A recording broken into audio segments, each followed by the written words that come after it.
हम आज पढ़ेंगे राजस्थान निःशुल्क और अनिवार्य शिक्षा का बाल अधिकार नियम, और इसको नियमावली बोला गया 2011 में।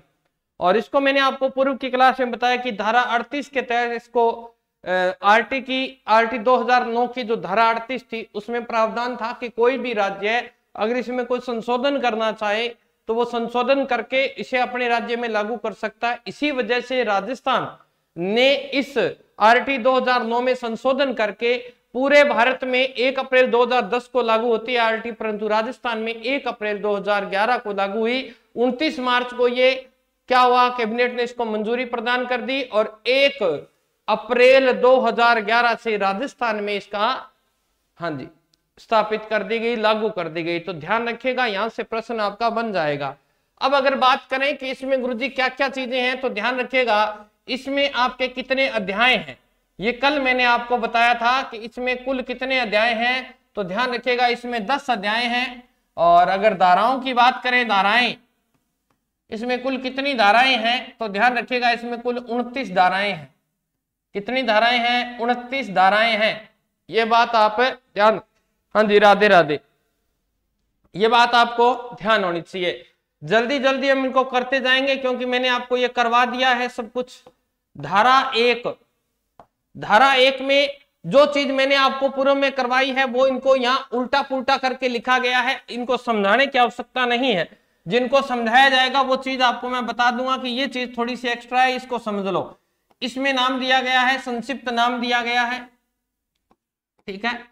प्रसार दिया गया है कि आरटी का प्रसार क्या होगा, इसके नाम क्या है, ये सब चीजें मैं पूरे वाले पेपर में या पूर्व की जो क्लासें हैं उनमें बता चुका हूं। और प्रारंभ, ठीक है। धारा 1 किसी भी अध्याय का भाग नहीं है, सीधी दी गई है। पहले इसके नाम के बारे में बताया गया, अनिवार्य शब्द का क्या अर्थ है, निःशुल्क का क्या अर्थ है, अधिनियम का क्या अर्थ है, अधिकार का क्या अर्थ है, बालक शब्द का क्या अर्थ है, ये सब चीजें यहां पर बताई गई हैं। अब आएगा सबसे पहले आपका अध्याय 1। कौन सा अध्याय आएगा? 1। ये बात थोड़ी सी ध्यान रखने वाली है। अध्याय 1 आ रहा है और 1 का नाम था प्रारंभिक। ये कल मैंने आपको करवाई थी, याद है तो, ठीक है। तो अध्याय 1 है। अध्याय 1 में धारा 2 से शुरू होता है, ये धारा 2, ठीक है। धारा 2 में क्या बताया गया है, तो ध्यान रखिएगा धारा 2 में परिभाषाएं बताई गई हैं।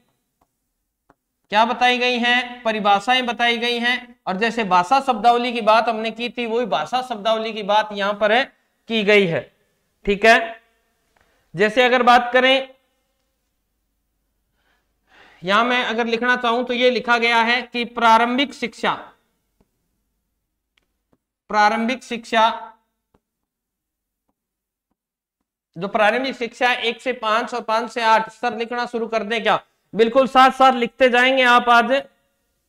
तो प्रारंभिक शिक्षा अधिकारियों की बात की गई है। प्रारंभिक शिक्षा के अधिकारियों का वर्णन है। जैसे अगर बात करें तो निदेशक, प्रारंभिक शिक्षा अधिकारी, निदेशक, ठीक है। तो निदेशक की बात करेगा पहले, फिर उसके बाद में जिला प्रारंभिक शिक्षा अधिकारी, ठीक है। फिर एसएमसी विद्यालय मैनेजमेंट कमेटी, ठीक है। और यहां पर शाला मानचित्रण,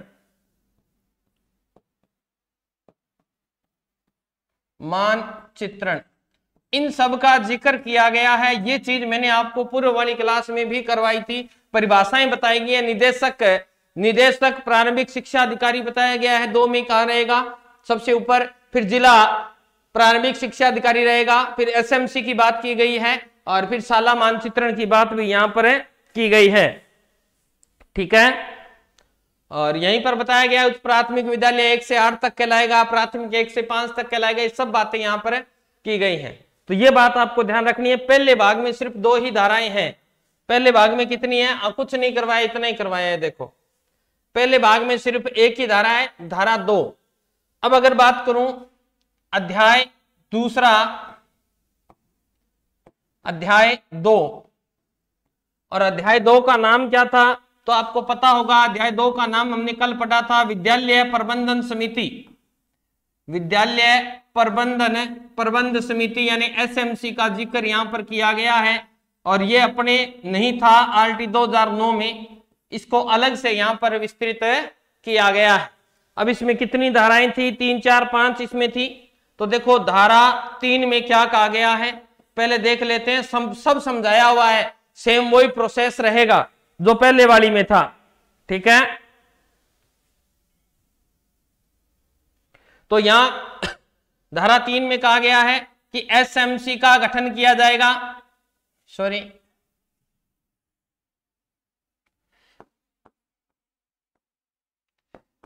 विद्यालयों में एसएमसी स्कूल मैनेजमेंट कमेटी यानी विद्यालय प्रबंधन समिति का गठन किया जाएगा।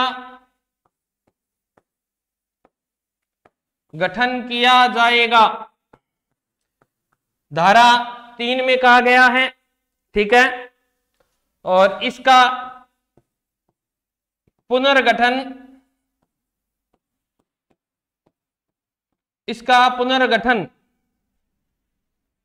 2 वर्ष,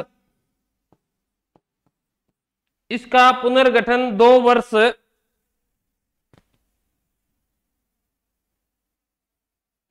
वर्ष के बाद होगा। यानी दोबारा एसएमसी में जो बंदे जोड़े जाएंगे वो 2 साल बाद में होंगे, यानी एसएमसी का कार्यकाल 2 वर्ष है। ये बात यहां पर बताई गई है। इसमें कौन होगा, किस प्रकार होगा, ये सब चीजें मैंने आपको बताई थी, ठीक है। और यहां बैठक का भी जिक्र किया गया है, तो ये बात आप ध्यान रखेंगे। तो बैठक 3 माह में कम से कम एक, तो लिखेंगे बैठक साधारण समिति, साधारण समिति। 2 समितियां होती हैं, एक कार्यकारी परिषद होती है और एक साधारण समिति। ये पूर्व में आपको अच्छी तरह से करवा के आया था, तो ये बात आप ध्यान रखेंगे। साधारण समिति 3 माह में कम से कम एक बार,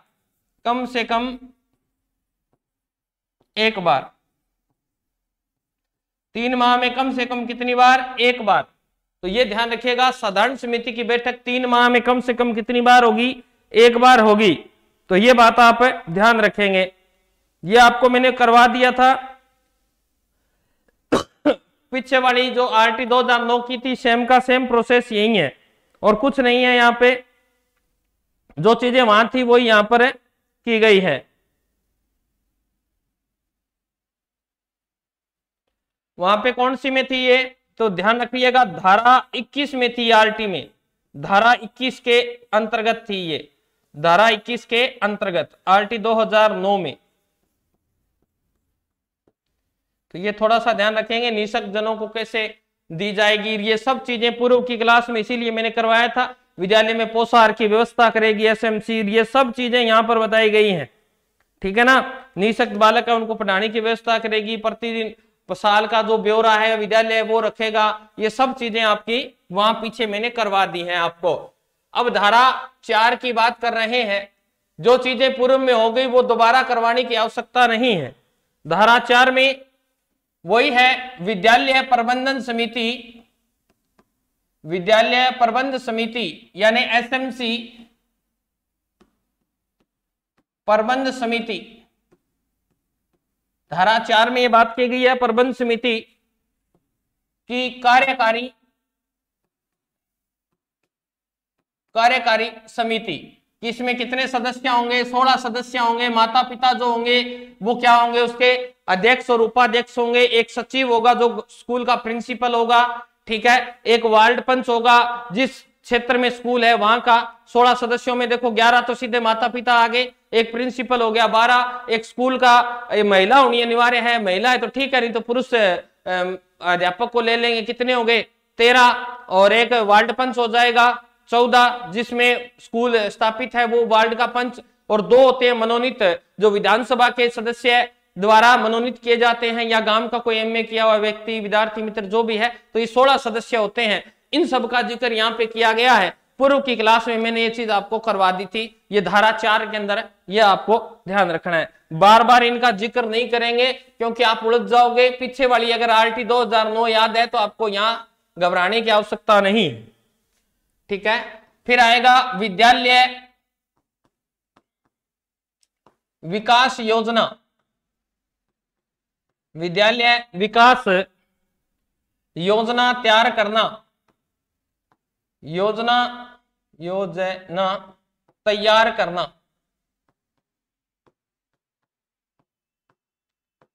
ठीक है। विद्यालय के विकास की योजना कौन तैयार करेगी? भाई एसएमसी करेगी, ये तो सबको पता है,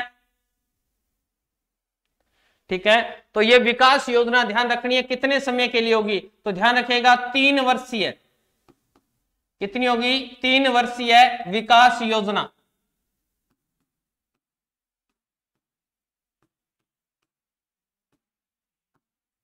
तीन वर्षीय विकास योजना बनाई जाएगी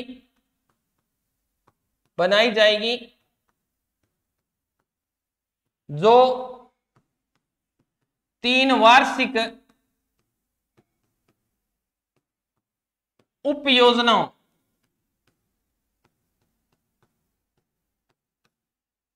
योजनाओं में होगी।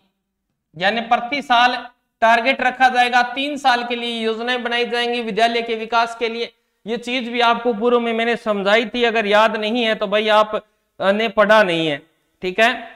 तो जैसे ही विद्यालय शुरू होता है, वित्तीय वर्ष जिसे बोलते हैं, जैसे विद्यालय शुरू होता है उस समय विकास समिति जो होती है, विद्यालय प्रबंध समिति, वो एक विकास योजना बनाती है। अपनी धारा 22 में थी यहाँ पे, तो 22 वाली जो बात है वो यहाँ पे आ गई है। और एक विकास योजना बनाएंगे जो 3 साल के लिए होगी, परंतु 3 साल ऐसा नहीं कि 3 साल से पहले रिपोर्ट नहीं हो सकती है, प्रतिवर्ष रिपोर्ट ली जाएगी। प्रतिवर्ष आंकड़ों में सुधार के लिए उनको आपको टारगेट दिया जाएगा। ये बात आपको लिख लेनी है, साथ साथ में आप लिखते रहे।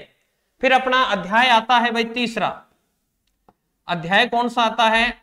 अध्याय संख्या 3 आती है, और 3 में बात की गई है निःशुल्क और अनिवार्य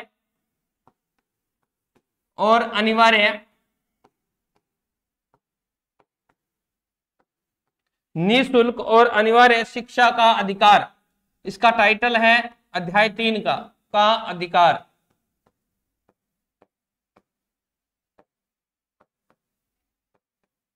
ठीक है बेटा। तो इसमें मैंने आपको बताया था, इसमें धारा 1 ही है, धारा 6, और 6 का अर्थ है विशेष प्रशिक्षण। ये थोड़ा सा आपको ध्यान रखना है।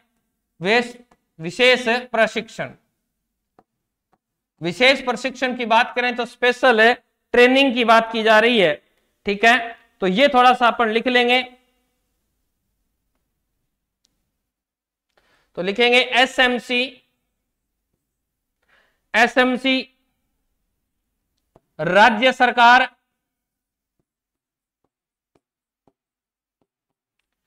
व स्थानीय प्राधिकारी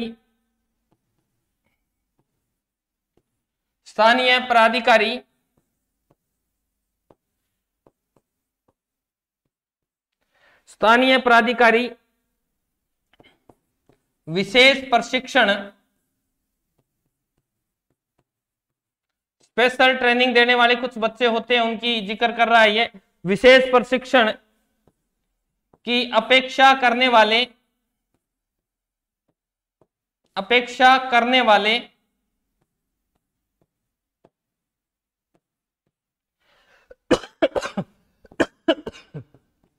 बालकों की पहचान कर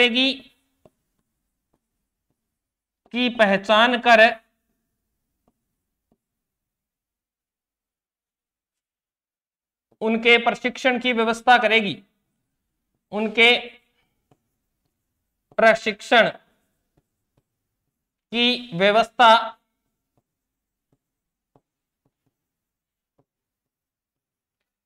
करेगी। यानी कोई बच्चे हैं जो पढ़ नहीं पाते या वो स्कूल नहीं आ पाते, तो उनको ये स्पेशल धारा 6 में कहा गया है कि पहले एसएमसी प्रयास करे, फिर स्थानीय प्राधिकारी करे, फिर राज्य सरकार इनके लिए प्रयास करती रहे, तो इनके लिए व्यवस्था की गई है स्पेशल। तो ये बात थोड़ी सी आप ध्यान रख लेंगे, धारा 6 उनसे अलग है, तो ये बात आप ध्यान रखेंगे।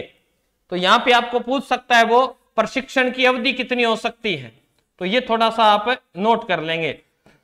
प्रशिक्षण की कालावधि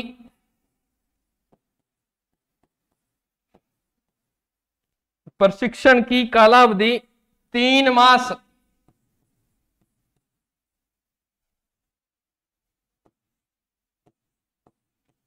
3 मास की न्यूनतम 3 महीने तो कम से कम न्यूनतम अवधि, और अधिकतम की अगर बात करेगा तो फिर 2 साल हो ही जाएंगे। अवधि वह अधिकतम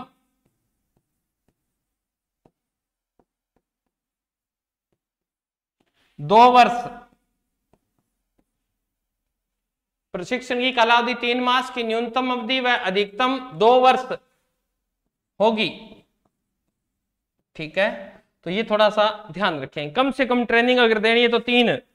ओके, तो पहली बात तो ये ध्यान रखना है, पहले मैंने बताया था कि बालकों को आयु के अनुसार एडमिशन दिया जाएगा। ठीक है, अब आयु के अनुसार एडमिशन दिया जाएगा, किस बालक को पढ़ना ही नहीं आता और वो आगे 6ठी क्लास में बिठा दिया आपने, तो उससे फिर किस चीज की आवश्यकता पड़ेगी, उससे पड़ेगी विशेष प्रशिक्षण की।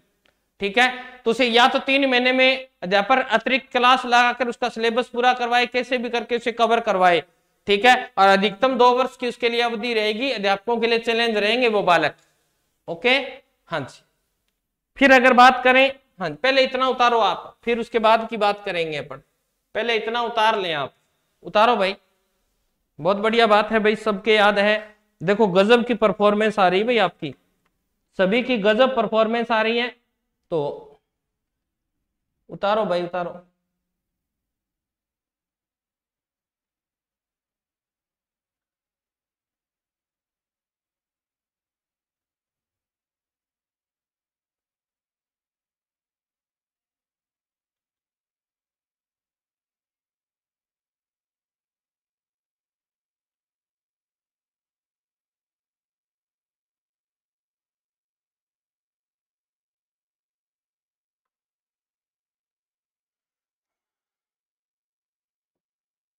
चल, उसके बाद में अपन अध्याय 4 पढ़ेंगे। अब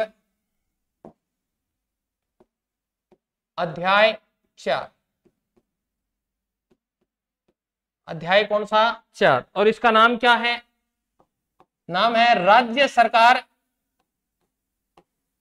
अपने पास वहां आरटी 2009 में तीसरा भाग है, यहां पे चौथा है, राज्य सरकार और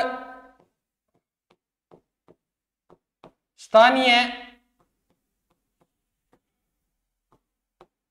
प्राधिकारी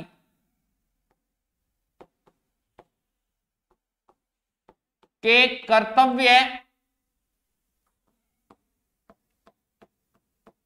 कर्तव्य और उत्तरदायित्व। आरटी 2009 में तीसरे अध्याय में और यहां चौथे अध्याय में है उत्तरदायित्व।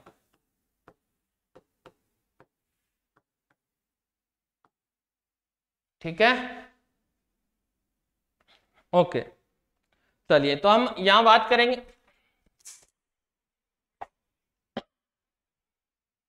धारा 7 की बात करेंगे यहां पे, धारा 7। ठीक है, धारा 7 की बात करें तो इसमें बताया गया है आसपास का क्षेत्र, आसपास का क्षेत्र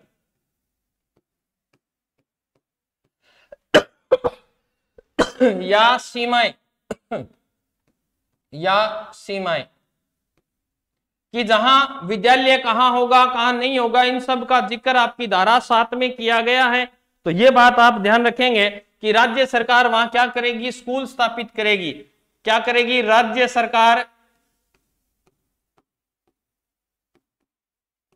विद्यालय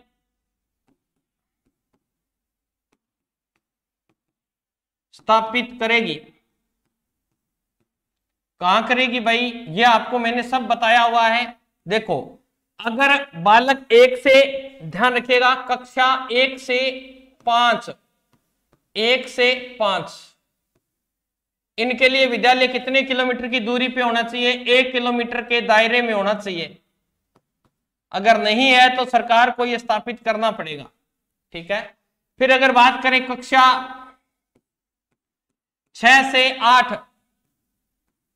तो ध्यान रखिए इसके लिए जो दायरा दिया गया है वो 2 किलोमीटर के दायरे में ये विद्यालय होना चाहिए। बालक के घर से 2 किलोमीटर के दायरे में विद्यालय होना चाहिए, नहीं तो सरकार को यहां व्यवस्था करनी पड़ेगी। अब कैसे हैं? तो भाई इसके लिए कुछ कंडीशंस हैं।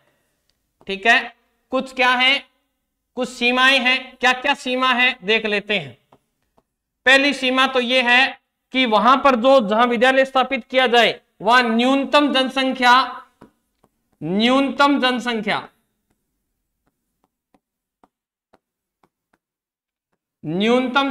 कितनी होनी चाहिए? 150। न्यूनतम जनसंख्या 150 व्यक्ति होने चाहिए। ठीक है, न्यूनतम जनसंख्या कितनी होनी चाहिए? 150 व्यक्ति होने चाहिए, पहली कंडीशन तो। फिर अगर बात करें दूसरी की, तो 6 से 14 वर्ष के 6 से 14 वर्ष के न्यूनतम, कम से कम बता रहा है, न्यूनतम 20 बच्चे, 20 बच्चों पर प्राथमिक विद्यालय कक्षा 1 से 5 जिसको बोलते हैं प्राथमिक विद्यालय, वह तीसरा हो जाएगा। ठीक है, और तो अगर तीसरी कंडीशन है कक्षा 5 में ये प्राथमिक विद्यालय खुल गया, तो कक्षा 5 में न्यूनतम कितने बच्चे होने चाहिए? न्यूनतम 30 बच्चों पर उच्च प्राथमिक विद्यालय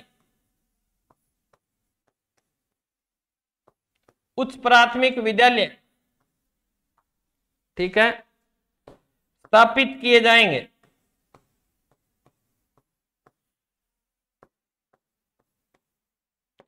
तो ये कंडीशंस है, ऐसा नहीं है कि 2 बच्चे हैं और आपको स्कूल खोलना पड़ेगा, नहीं। तो ये बात आप थोड़ा सा ध्यान रखेंगे। न्यूनतम जनसंख्या 150 होनी चाहिए और 6 से 14 वर्ष के बालक कम से कम 20 बालक होने चाहिए। तो वहां पर 1 से 5 का विद्यालय खोल दिया जाएगा और वो भी 1 किलोमीटर के दायरे में। फिर अगर कक्षा 5 में आपके पास 30 बालक हैं तो आप उस प्राथमिक विद्यालय वहां पे सरकार स्थापित करेगी, वो 2 किलोमीटर के दायरे में होगा। ये धारा 7 में कहा गया है। कितने में कहा गया है? धारा 7 में ये बात की गई है। ये थोड़ी सी नई चीज है, बाकी तो वही है सारे पीछे वाली अपनी। धारा 8 और धारा 8 में है राज्य सरकार और स्थानीय प्राधिकारों के उत्तरदायित्व, स्थानीय प्राधिकारी के उत्तरदायित्व, सीधे से उत्तरदायित्व यही है कि इन बालकों को पढ़ाने के लिए स्कूल की व्यवस्था करेगी। स्कूल है तो अध्यापकों की व्यवस्था करेगी। ये सब चीजों का जिक्र कहां किया गया है? ठीक है, यहां पर किया गया है। चाहे वो कमजोर वर्ग का हो, बीपीएल का हो, लाभप्रद को कहीं भी हो, ये उनकी व्यवस्था करेगी। विद्यालय की क्या करेगी? व्यवस्था करेगी। ये बात यहां पर बताई गई है। ठीक है, और ये जो बात है ये इंपॉर्टेंट है, ये आपसे पूछ सकता है, तो ये लिख लीजिएगा। राज्य सरकार यानी जो भी सरकार है, ये आपको जरूर याद रखना है। या स्थानीय प्राधिकारी सुनिश्चित करेंगे, स्थानीय प्राधिकारी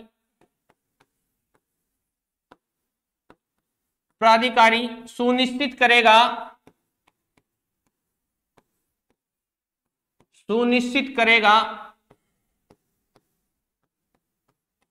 कि कोई बालक धर्म, जाति, लिंग इनके आधार पे वंचित तो नहीं रह रहा, स्कूल में ऐसा कोई भेदभाव तो नहीं हो रहा।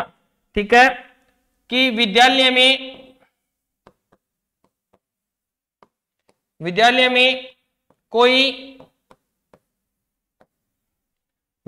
में कोई भी बालक जाति,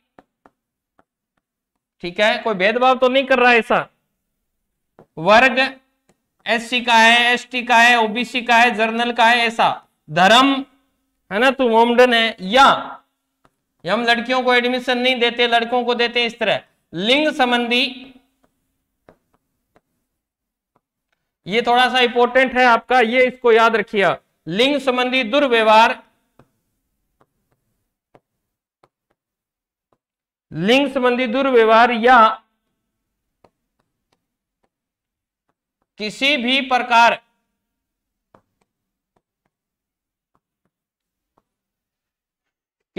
प्रकार के शारीरिक और मानसिक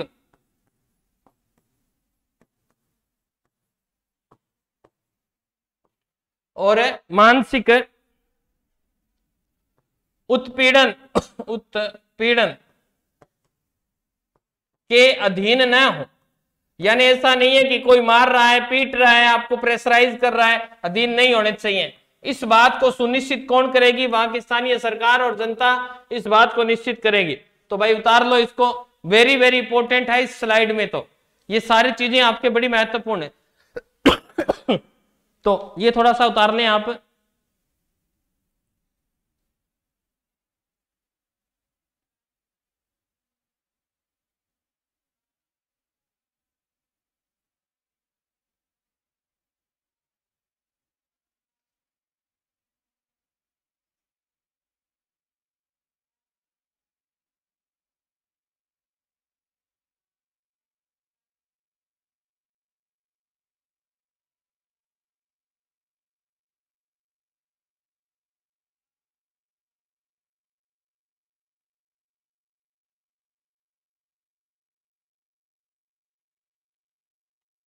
हाँ जी, उतार लिया आपने धारा 8 को अच्छी तरह से। चलिए, तो ये बात आपको इंपॉर्टेंट दृष्टि से याद रखनी है भाई। फिर हम बात करेंगे धारा 9 की। धारा 9, ठीक है, तो यहां पर दिया गया है स्थानीय, थोड़ी तबीयत डाउन है, स्थानीय प्राधिकारी, स्थानीय प्राधिकारी द्वारा बालकों के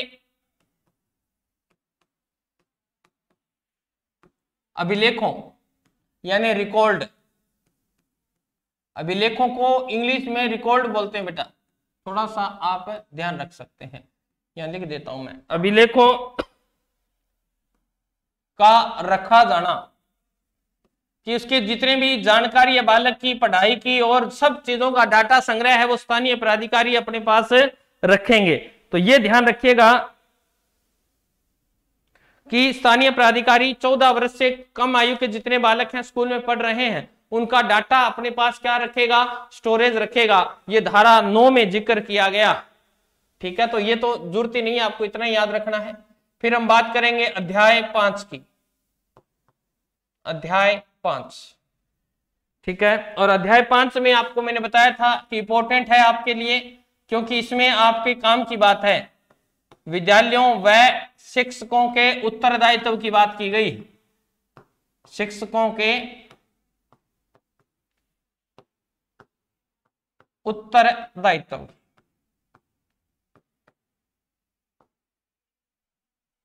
ओके, पहली धारा समझाई हुई है आपको, निजी विद्यालयों में 25% जो निःशुल्क बालक पढ़ाए जाएंगे उनका जिक्र यहां पर किया गया है। तो आप लिख सकते हैं, कमजोर वर्ग और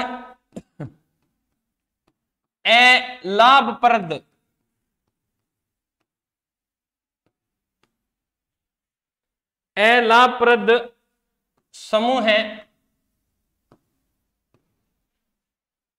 के बालकों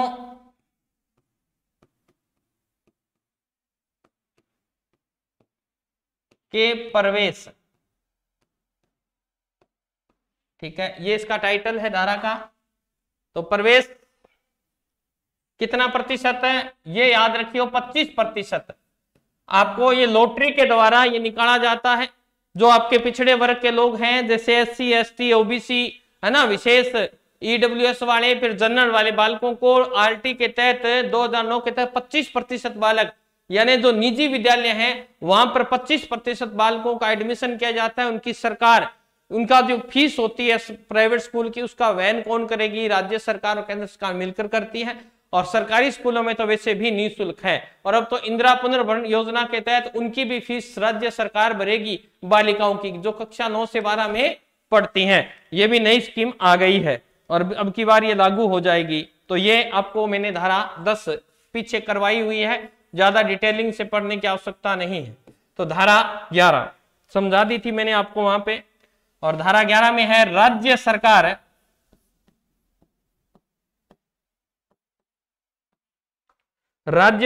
द्वारा प्रति बालक व्यय की प्रतिपूर्ति, यानी सरकार अगर कोई बालक पे खर्चा आ रहा है तो उसका खर्चा कौन वहन करेगी, इस बात का जिक्र धारा 11 में किया गया है। तो ये बात आप ध्यान रखेंगे। तो इसमें आप लिख सकते हैं, ठीक है।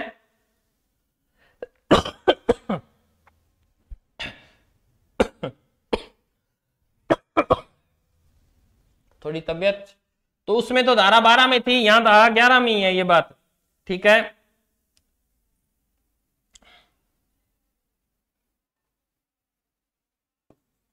धारा 10 के अंतर्गत, ये जो धारा है ना 10 के अंतर्गत, धारा 10 के अंतर्गत प्रवेश दिए गए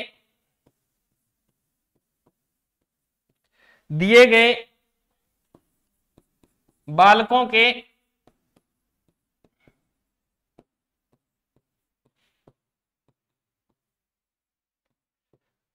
के संबंध में फीस की प्रतिपूर्ति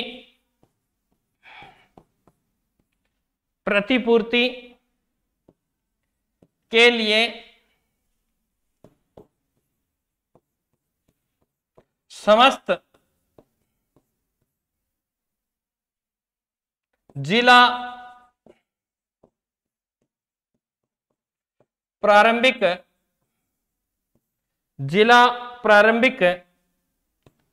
शिक्षा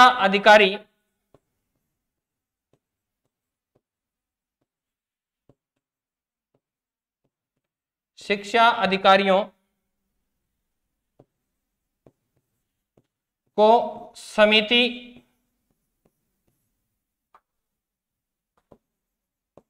का विनिश्चय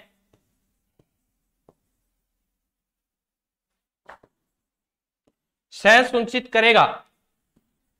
यानी ये जो रिपोर्ट होती है इसको आपको जिला स्तर पे भेजनी होती है, पहले ब्लॉक स्तर पे जाएगी, फिर आपकी जिला स्तर पे जाएगी। ये बात कौन सी धारा में की गई है, धारा 11 के अंदर ये बात की गई है। हाँ जी, धारा 11 के अंदर ये बात की गई है, ठीक है जी।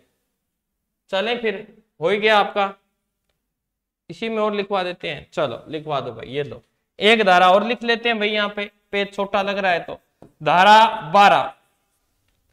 धारा 12 और वही है, अगर आयु का सबूत आपके पास नहीं है तो आप प्रवेश के लिए मना नहीं कर सकते, ठीक है। आयु के सबूत के लिए दस्तावेज,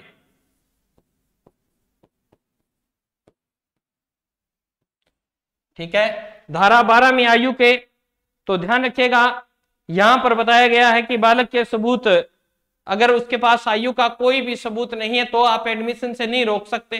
फिर भी अगर उसके पास इनमें से कोई भी चीज हो तो आपको एडमिशन देना पड़ेगा। तो कौन कौन सी चीजें हो सकती हैं बालक के पास, तो सबसे पहले तो 1 नंबर पे अपन लिख लेंगे अस्पताल।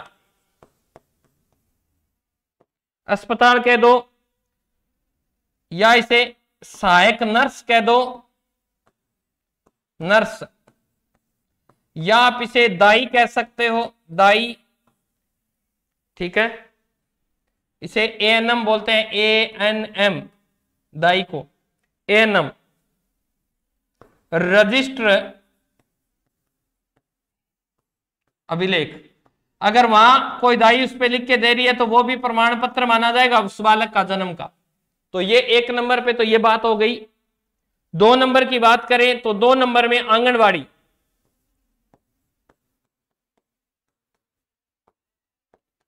आंगनवाड़ी अभिलेख, आंगनवाड़ी में नोट किया गया है कि बालक का जन्म कब हुआ, तो वो भी माना जाएगा। और 3 नंबर की बात करें तो माता पिता अगर लिखित में दे दें, ठीक है, कोई भी माता पिता है वो लिखित में दे दे कि हमारा बालक कितने साल का है, वो भी माना जाएगा। माता पिता या कोई भी संरक्षक है, संरक्षक द्वारा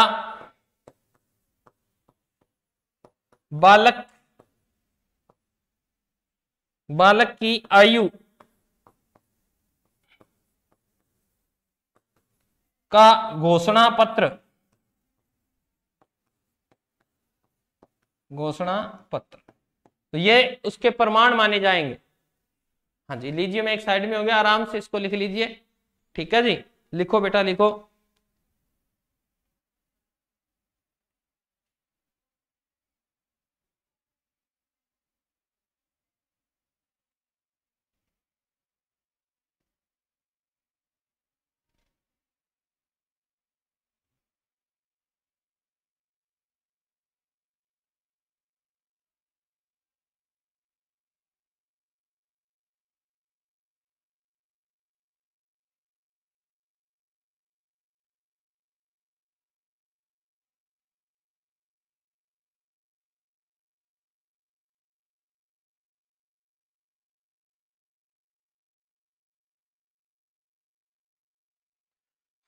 लिख लिया गुरुजी। सर कितनी स्लाइड करा दी भाई, मैं स्लाइड क्या मैं गिनूं बेटा कितनी करा दी, 4 करा दी, ठीक है। अब तो जी राजी हो गए तेरो।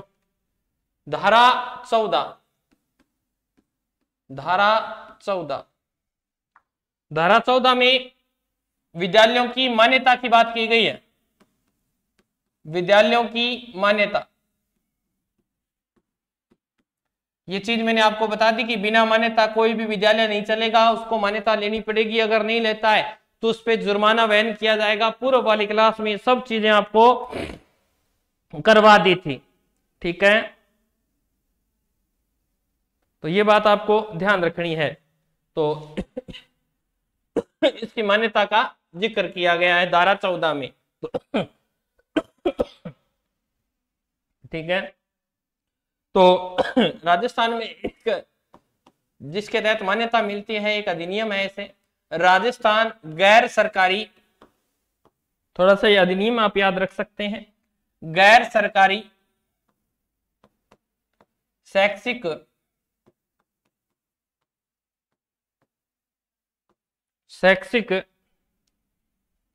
संस्था अधिनियम, संस्था अधिनियम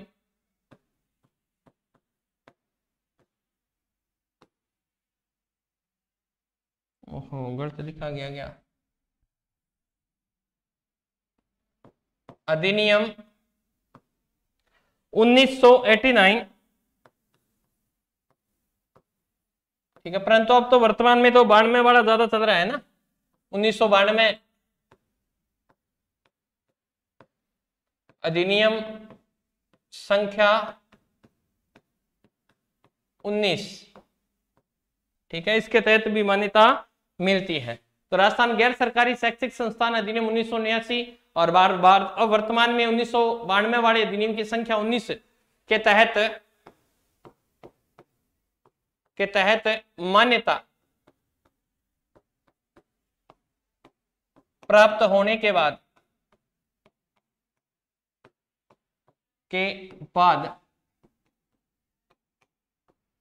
विद्यालय संचालित कर सकते हैं,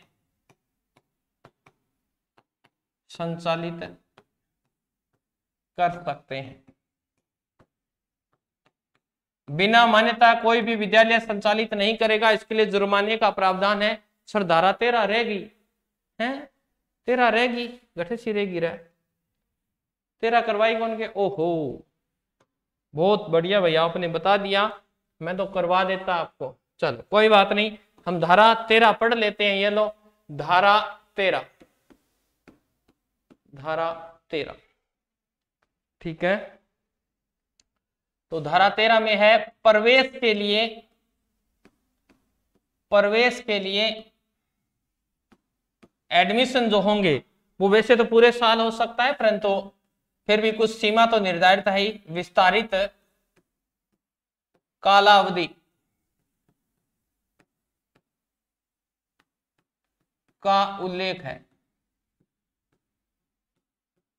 ठीक है, वैसे 30 सितंबर लास्ट डेट होती है एडमिशन की, फिर भी आप मना नहीं कर सकते। ठीक है, तो इसमें ध्यान रखिएगा प्रवेश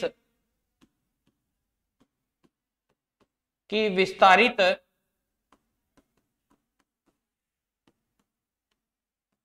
कालावधि